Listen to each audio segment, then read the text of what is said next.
Everything is blue like him. What movie was that? The kids were watching something. What kids movie was that? They were talking about one of the main characters. Zombieland. No, it was not Zombieland. That's the kind of father you are. No, fun fact about that. So my nephews were a lot younger. One of them just graduated from high school last year. The other one's a senior this year.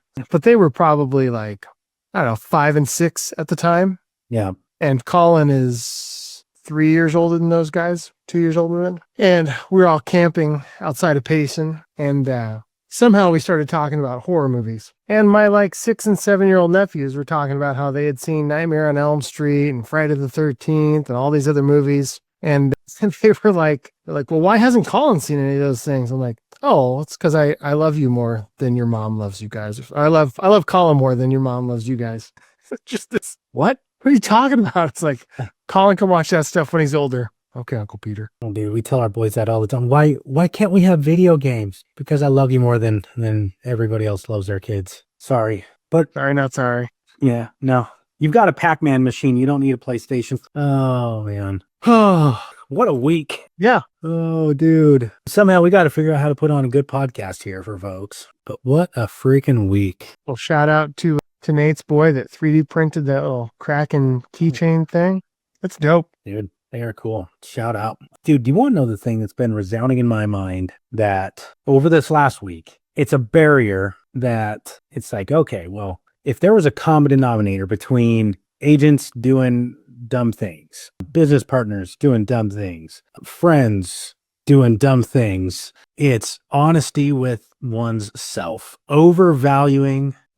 I mean, and maybe that's two separate things. Overvaluing your end of the conversation or what you're actually bringing to the table, and then being honest with yourself about a lot of things. Like, dude, I don't know. I feel like this week I've got instances where agents I've known for freaking 10, 12 years call me up. Hey, check out this cool thing. I've been dumping a ton of my clients' money in it. It's like, oh, did you consider? Like, no. But my clients all love me. That would never happen. It's like, well, how much do they love you? Do they love you $100,000 deep? You know?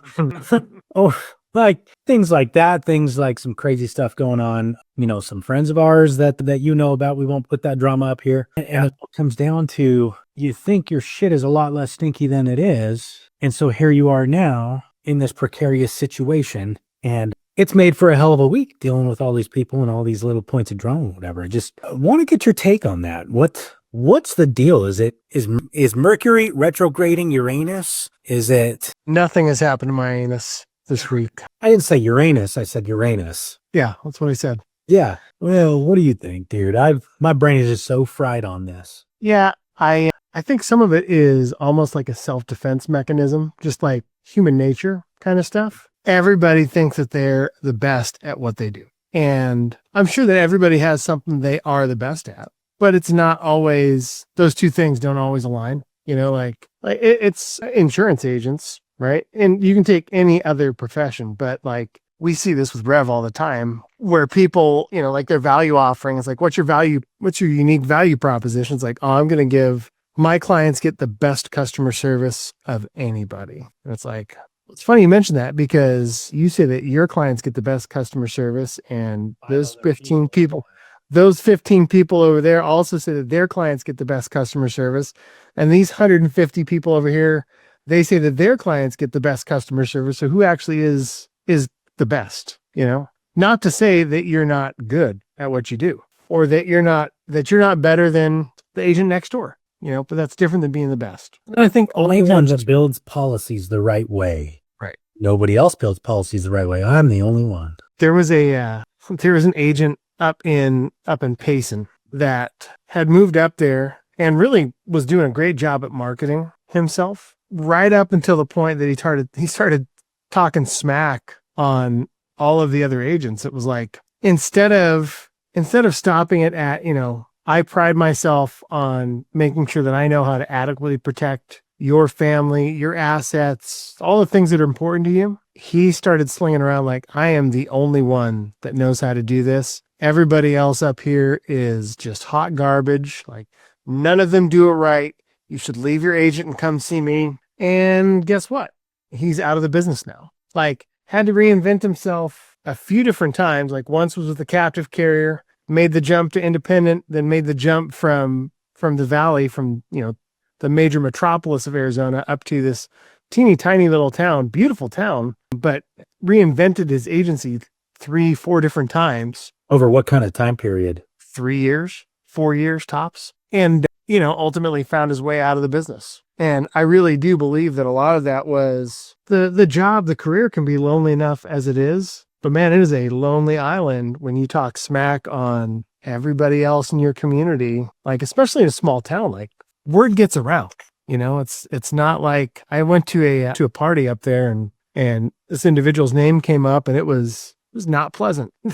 He did not have any fans in the room. That's a shame. That's a shame because like you're not my competition. I'm not your competition. Like we could be in my office building. There's like 7 insurance agents in this building, captives, independents, all sorts of stuff. Like I think one time in 13 years, I had somebody from one of the other agents come walk into my office and go, "Hey, can you help me with this?" Right? Once. And I think that was during the zombie apocalypse. Like nobody was coming to the office. I happened to be here. So what do you think, like, what's the lesson to learn there? What can we give to agents? Because I feel like we're both running a little low energy this week, and we've had a long couple weeks between the two of us. But I want to make sure we still deliver for agents because anecdotally, we could share 100 stories apiece, kind of highlighting the point. What can we give to agents that's going to move their needle forward in a constructive way? Yeah. I think one of the things would be take your own advice. Like if you would tell your kids to do something or to not do something, don't turn around and do that same thing in your adult, personal or professional life, in your business life. Like you tell the boys every day when they leave for school, hey, make good choices, be a leader every day. When they get a little older, it's also donate yellow snow, which we don't have very much of in Arizona. Did you say donate yellow snow? Yep, donate yellow snow. What a charitable contribution. We're givers in the Wood House. That's our next Rev shirt. Rev. Donate yellow snow. Daddy always told me. It's good. Anyway, no, I mean, if you wouldn't want to get a phone call home about your kids doing something, don't do it yourself. Like golden rule kind of stuff, do unto others. Yeah. Don't tell folks, oh, you should listen to other people's feedback and then turn around and ignore any good piece of feedback that comes your way. So overinvest in your own ideology, your own thought process, your own cost and effort. Yeah. Did you ever read The 7 Habits of Highly Effective People? Yeah. Good book. So I went through, NAFA offers this leadership course called Lily, and it's the Life and Leadership Institute. And dude, it was like, let's say it was like an 8-month course. And we got together once a month. It's like the first Monday of the month, and took an entire day away from the office every month. And there was some required reading. So we had to read Irrefutable Laws of Leadership, Good to Great, 7 Habits of Highly Effective People, a couple other leadership and development type books, right? And I remember really enjoying 7 Habits. And for me, 6 out of the 7 come pretty naturally. Like I don't have to really work at it, but man, there's one that I have to be intentional with it, because if I'm not, it doesn't happen. So for me, it was seek first to understand, then to be understood. And I think that's probably one of the biggest areas of opportunity that, like, just as a society that we have going for us right now. Like if you look at political stuff or religious stuff or insurance stuff, right? Baseball, who's your favorite team and why? It all comes back to everybody's so quick to tell each other why the other person is wrong and why I'm right, that we stop listening with intent to listen, and we start listening with intent to respond.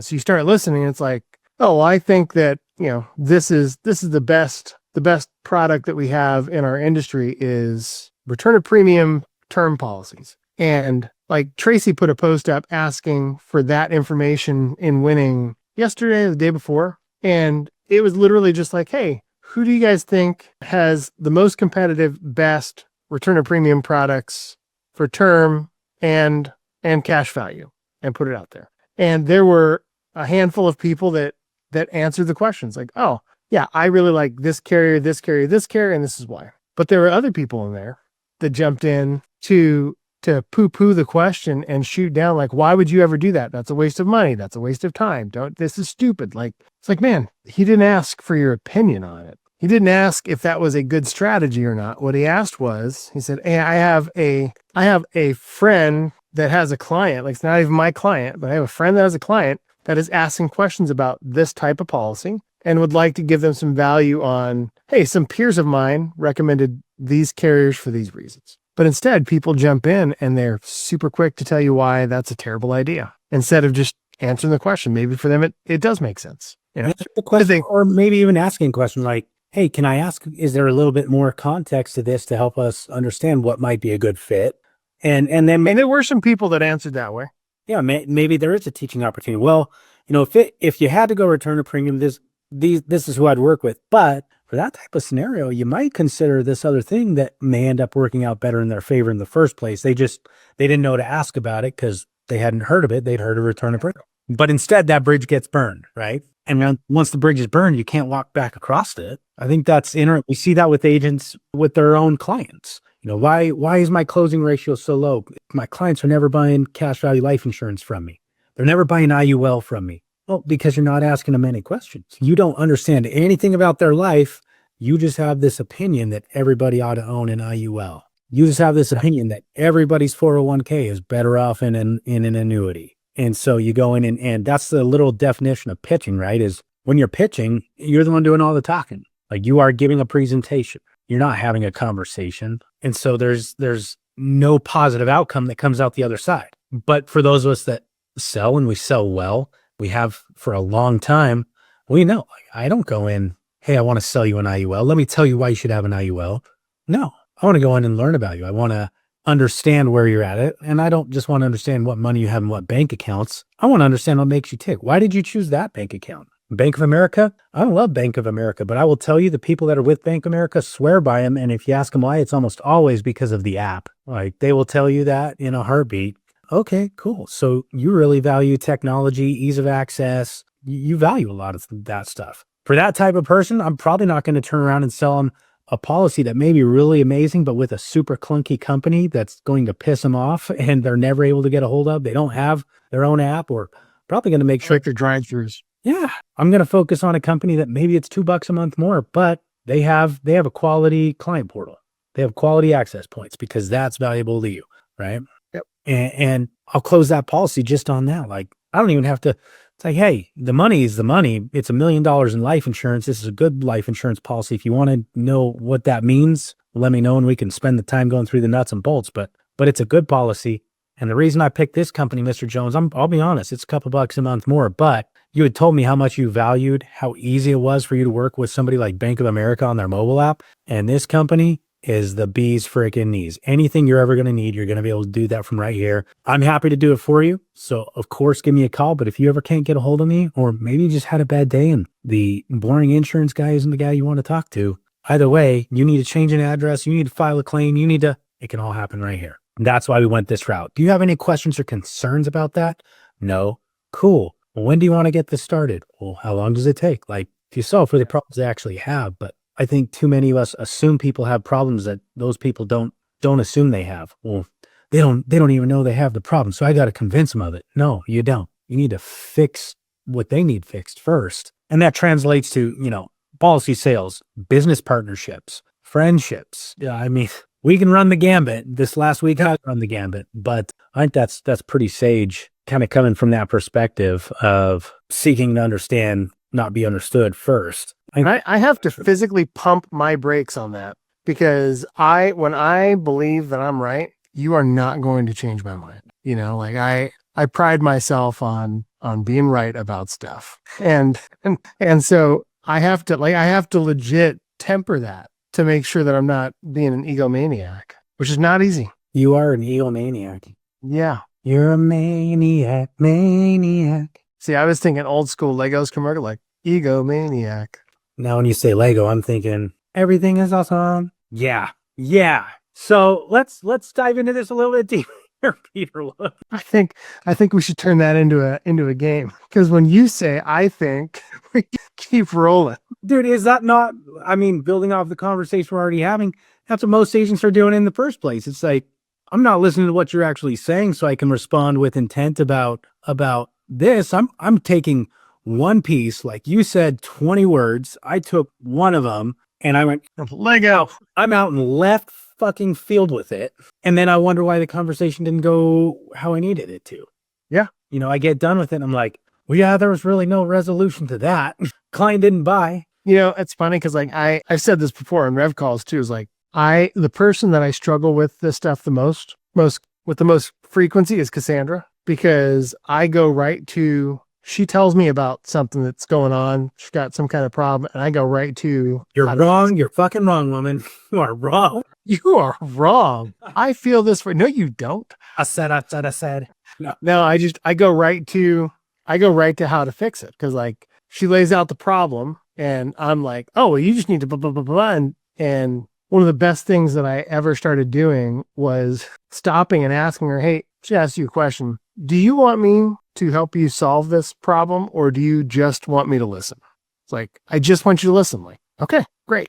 Go ahead. Right. But then because she told me that, like my brain quiets way down and I'm not trying to think about how to tell her to fix whatever the thing was that she was struggling with. I just listen and can be empathetic and go, oh man, that sucks. Yeah, that I could see how that's frustrating. Like she had one of those today. She was supposed to go get she had a root canal she's supposed to go get this morning. And she showed up to the dentist's office this morning for her appointment. And they were like, oh, the doctor, he changed his schedule. He's not working Thursdays anymore. And she was like, so here I am. Like, oh yeah, we'll have to get you rescheduled. And she definitely handled that differently than I would have, because I would have flipped a dentist chair over. That's not true. You are kind. I've seen what happens when they don't cook your pasta twice in a row. I was hungry. I was hungry. They really put the lazy in lazy dog. So it's like 7 minutes to cook pasta, people. 7 minutes. Anyway. No, so I having that conversation with her today, it was like, I realized like, oh no, this is just one of those times she's not calling to ask me how to fix this. She's a grown ass woman.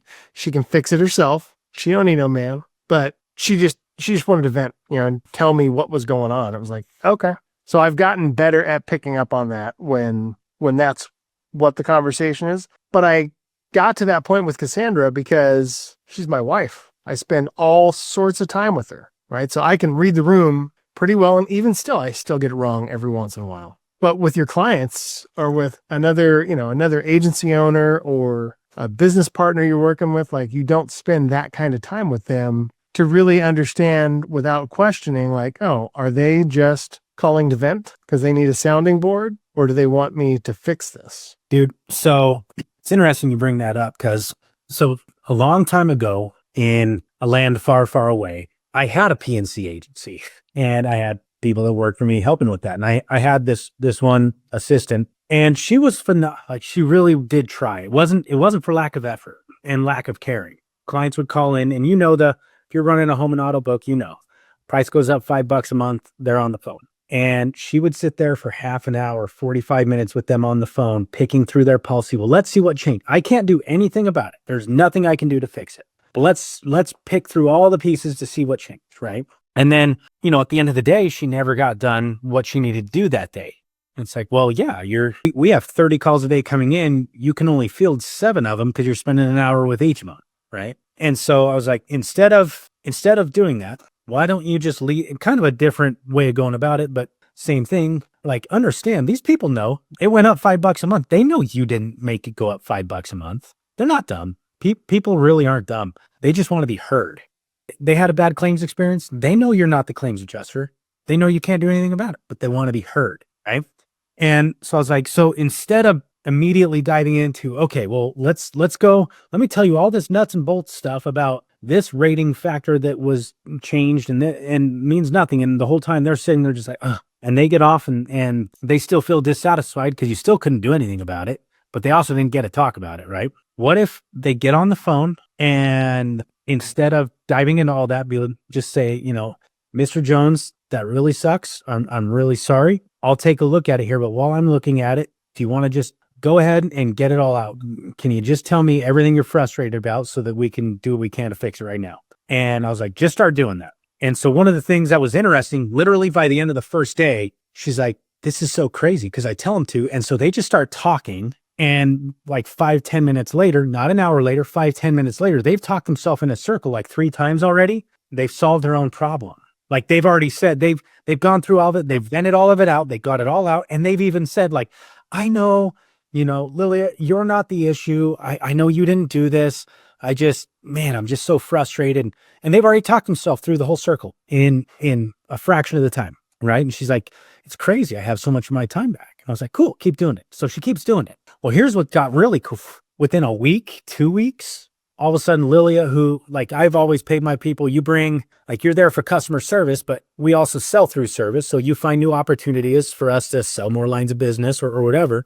You get a piece of that. We get our customer service reps licensed and we commission split them. And all of a sudden, she's been with me for a year and she's never brought anything through the door. And all of a sudden, every day, life insurance policy, annuity, life insurance policy. So I come back to her like a month later. In 1 month, she had like 12 life policies or annuities. Like she ended up making like 10 grand that month. It was her biggest month by far, like, huge month for her. And so I came back and I was like, Lilia, what changed? Like all this stuff, what is it you're doing? Because we want to duplicate that. And she's like, honestly, it goes back to that thing we talked about. I'm spending so much less time doing things that don't matter that I thought matter, but they really didn't care. None of them valued going through all that. They valued getting it out, and then they got it all out. And they even said I wasn't part of the issue or anything like that. And then while they're on the phone, it was just like, I really can't do much about that. But, there is a discount opportunity you're missing out on. We do have an extra discount if you have a life insurance policy with us. I don't want you to spend more money out of your pocket. But if you're already paying for life insurance somewhere else, you might as well look at paying for it here. And if it doesn't cost you anymore, then it might save you more. Would you be interested in a quick call with Carson to talk about that? Boom. Right. And they're like, actually, yeah, that seems cool. So now they've already talked themselves through it and they talked themselves into another opportunity, gave her the opportunity, and she's spending way less time doing it, way less frustration. And there was a lot of times too that like it comes out like, oh, they were just having a bad day. Like, so one of our large, That's the whole kick the dog thing. One of our larger annuities actually that she brought in was like a $500,000 annuity. She made 20% of the commission on that. She got a fat freaking check on that. She brought that in the door. The whole thing, like she just let them talk in circles and they talked and talked and talked. And then it all came down to, I don't even remember what happened. This was 10 years ago, but they had a terrible, no good, dirty, rotten, very bad day. And they even said, they're like, I'm sorry. I've had the worst day and I'm taking it out on you. This was just kind of the straw that broke the camel's back. And so then all she had to do was care. Well, I hope you don't mind me asking, but what made your day so bad? You don't have to tell me, but if you want to tell me. And so they did. And it was probably, I don't even remember, it was some trivial thing, work or school or whatever, right? And so we get done with the day and she's like, hey, this person had a really, really bad day. Could we, like, we had this stack of cards. We partnered up with a local ice cream shop that we'd get $5-10 gift cards to the ice cream shop. And they charged me $2 a piece for like a $5 or a $10 card. And we'd hand those out and they loved it because they're not losing money. Like you hand out one card to a person, that person takes their whole family in. The rest of the ice creams are full. Yeah, nobody comes in for just ice cream by themselves. Right. And so, well, some people do, but they're weird. Looking at you, Nate. Could I, send them one of those? Could I like send a note and whatever? And I was like, absolutely. In fact, they live over on that side of town you're on, if you wouldn't mind, like put it all together, drop it off. And I was like, and if you'll do that, go the little extra mile here. Let me buy your dinner too, Lilia. Right. And so gave Lilia $20 for her dinner. She puts that little thing together, drops it off at the client's house on her way home. And that client was just so enthralled, so thrilled, so impressed. Literally within a couple of days, calls back, hey, do you guys do annuities? Yeah. Well, you guys have just taken such good care of me on everything I already have. I was wondering if you'd like to help me take care of a little more. Absolutely. We would love to. I mean, we probably made, I don't know, $40,000 off of that annuity. That one little gesture, and like kudos Lilia for putting that together. That was phenomenal. But yeah, it was all based on kind of a different iteration of that same thing we're talking about, right? Shut up and listen. Understand before you try and impress upon people how incredibly amazing your solution or your thought process actually is. I don't know. I think that solves for a lot of things. Yeah, it does. I think too, one of the things you kind of hit on was, and our buddy Matt talked about this. I saw him give a presentation last month and he's talking about a client that, gosh, I'm trying to remember if something bad happened. It was either somebody had passed away. He tried talking about life insurance. Somebody had passed away and didn't have any coverage, or they had a claim and didn't have coverage for it because they had paid premiums on a policy, kind of a deal. And Matt said something that I thought was pretty profound. He's like, there's a part of me where it's like, dude, I've been telling you to do that for 5 freaking years, and there's a time to hold your friends and family and clients' feet to the fire for stuff, but then there's also a time for empathy, and when they're at their lowest because they had something terrible happen is not the time to hold their feet to the fire. It's like your boys screw up. They make a bad choice. Something happens in the heat of the moment. Probably not the time for an I told you so. It's probably the time for a hug. You're like, hey, listen, buddy, I'm really sorry that happened. So let's talk about how we make sure that doesn't happen again. Yeah. So Some little empathy goes a long way. Dude, I like that analogy, and especially, thinking about how I handle my boys. A lot of times that's a 2-part conversation. Like, they're at their worst or at their lowest. They don't need me telling them they screwed up. Like, you didn't pick up your freaking dinner. You left food all over the damn floor. Now there's ants. You don't need me telling you did that. Like, it's there and there's ants all over, and or whatever the case may be. You screwed up and you shouldn't have done that at school, or like, you don't need me telling you. No matter how many times I've told you, you already know. People are more intelligent than I think we give them credit for most of the time. And we rob them of that opportunity to hold themselves to account inside of their own mind. But yeah, they just need that hug. So I look at my boys like, you screwed up. You broke the plate. You messed up at school. You, whatever it is. It's like, man, like you said, I'm really sorry that happened to you. That really sucks. Let me just show you some love today. Tomorrow, when you're all calmed down, when everybody's calmed down, over the breakfast table, it's like, hey, I was thinking about it, and it's a really crappy situation. And, I appreciate how tough you're trying to be about it. But I think there's a few things you could probably do to make sure that doesn't happen again, or to make sure that if it does happen again, the outcome is more favorable for you. Do you want to talk about that for a minute? And they almost always like, yeah, Dad, what? My clients do the same thing. Hey, I'm really sorry. And I think that's a really wise thing Matt was talking about. But it's like, sometimes that's one of the best ways to show empathy. Like, give the hug, but then call them back in a couple days and have that conversation. I've really been thinking about you the last few days. And I think there's a few things we can, maybe look at to make sure that you don't have that. You don't ever have to go through that again. Do you want to have that conversation at this point, or no? If you don't, it's okay. I'm not going to force it on you, but I can really tell by what you were talking about the other day that you don't ever want to go through that again. So, but I think that's a good way to help protect us from ourselves.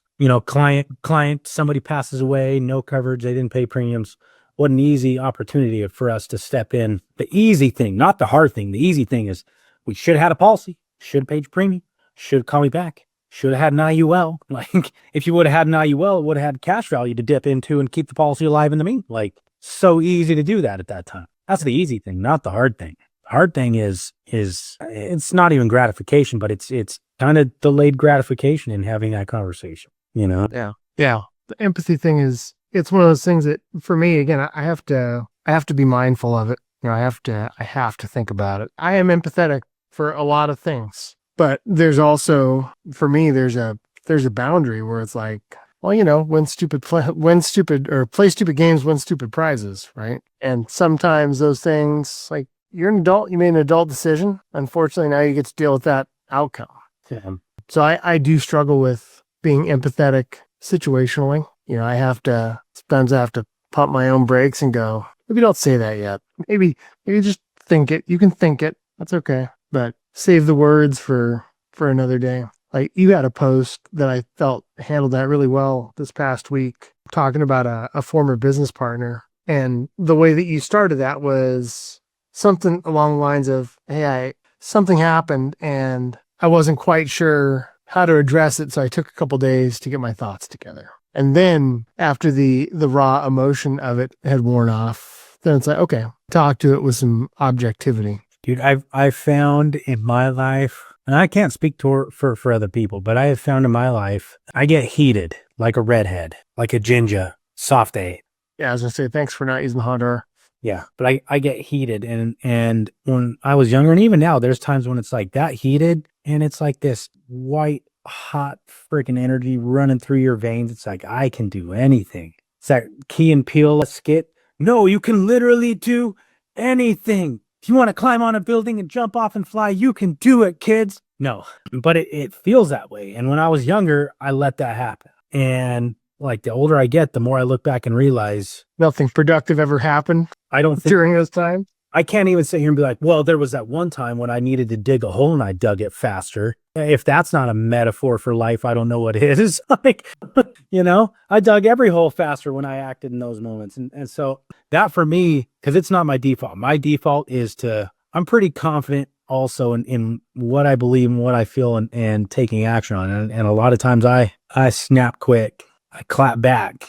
But yeah, I don't know that I can look back and say that one of those has ever turned out in my favor. Not a single time. I can honestly say that sitting back, and sometimes sitting back for 5 minutes and sometimes sitting back for 5 days or 5 months or 5 years has given me the ability to take all those scenarios and be better because of them rather than just surviving in spite of them.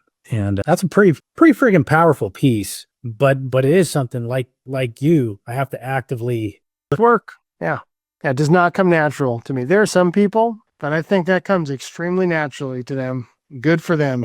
With that particular post, when I saw that stuff that kind of set that off, there was so much of me that I wanted to just put out there, because when I exited that partnership, I had a lot of crap thrown my way from the community that I lived in, because that individual was pretty well liked in that community and pretty well connected. And they were all like, Carson's a piece of crap. And like my knee jerk would just be like, ha, freaking told you also. I freaking told you. I told you. I told you. I wanted to, that's the nice way. I was like, what I really want to say has F words in it. It has vanilla wafers in it. It's got all of the best things. It's like a banana pudding pie. Delicious. But dude, I wanted to, but I was like, let me camp out for a couple days. And I'm grateful that I did. But dude, I wanted to, because it hurt. Like that dude cost me $100,000. He cost me a lot of angst in my marriage. When there's financial hardship, we went through some financial hardship. We had hardship in our community. There was a lot of things, and it was kind of an angsty moment when I saw that. And then on top of that, the whole reason, that came up, it hits me to my core too. I'm not gonna lie, that was tough to not just be like, heh, but I'm grateful I didn't. So grateful I didn't learn something from it. Oh, but also, I mean, there's the other side of that is having your sounding board and your safe place. And there are times where I'll call and be like, okay, listen, I can't put this on the internet, but dude, do you believe that? And just unload on somebody in a safe way, somebody that I know that I can say anything to, and go, okay, I feel better. Just like you were talking about with your clients. Like sometimes you just gotta give them space to get it out. Dude, I'm probably more guilty of that than anyone, and I waste an enormous amount of your time with that. You become my sounding board, but it's not even a sounding board. You're more of like soundboard. I just need you to absorb what I'm trying to say so it doesn't rebound around the freaking. No, I appreciate that about you. You've elevated my ability to not be immature. Oh, shoot. Someday I'll repay it with more than just buckets of chicken. Someday. Well, dude, anything else you're wanting to cover today? Anything else you think? We don't have to force it. I know. Yeah, we don't have to force it. I want agents to be better, because if we're going to put the time and energy into this, I want folks to be better for it. And that's all. And some days we hit and some days we don't. But yeah, I think being mindful of the Joneses and what other people have, because you never know what kind of struggles people are going through. So it might look that outwardly that like, oh, well, that person always handles that with grace and empathy, and they always know the right thing to say, and they hit the nail on the head with this, and this. Like they might be struggling with that stuff too. Maybe they just are better at the outward facing aspects of it. But it's kind of like, Colin asked me when he was real little how I got so good at fixing stuff. I'm like, buddy, because I was real good at breaking stuff. It's like you never pray for patience, because if you do, God gives you the opportunity to practice being patient. It's a catch-22. Like you get better through practice. You get better through practice, and I think it's impossible to have like the empathy we're trying to get to. is impossible to achieve without humility. Like, you have to, before you can empathize, you have to first believe that whatever it is you were going to say before you actually understood a person before they finished their sentence was probably wrong. Yep. And I don't care if it's about a policy, it's about a friendship, it's about your marriage, it's about your relationships with your parents or your children, your friends, your church, your whatever. The reality is I don't think you can empathize until you understand.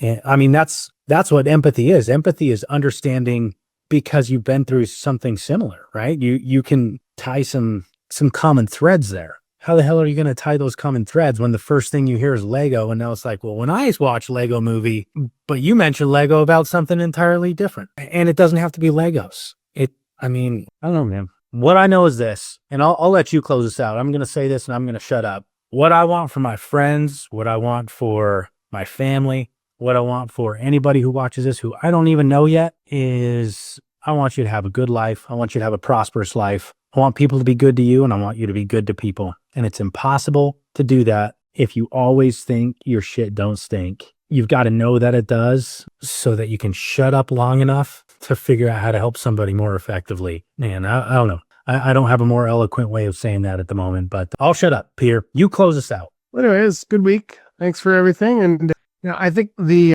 only other thing that I have for this week was a big week. And we didn't talk about it earlier. We probably should have started with this. But a friend of mine, really good friend of mine, was recognized by this professional organization. Bye.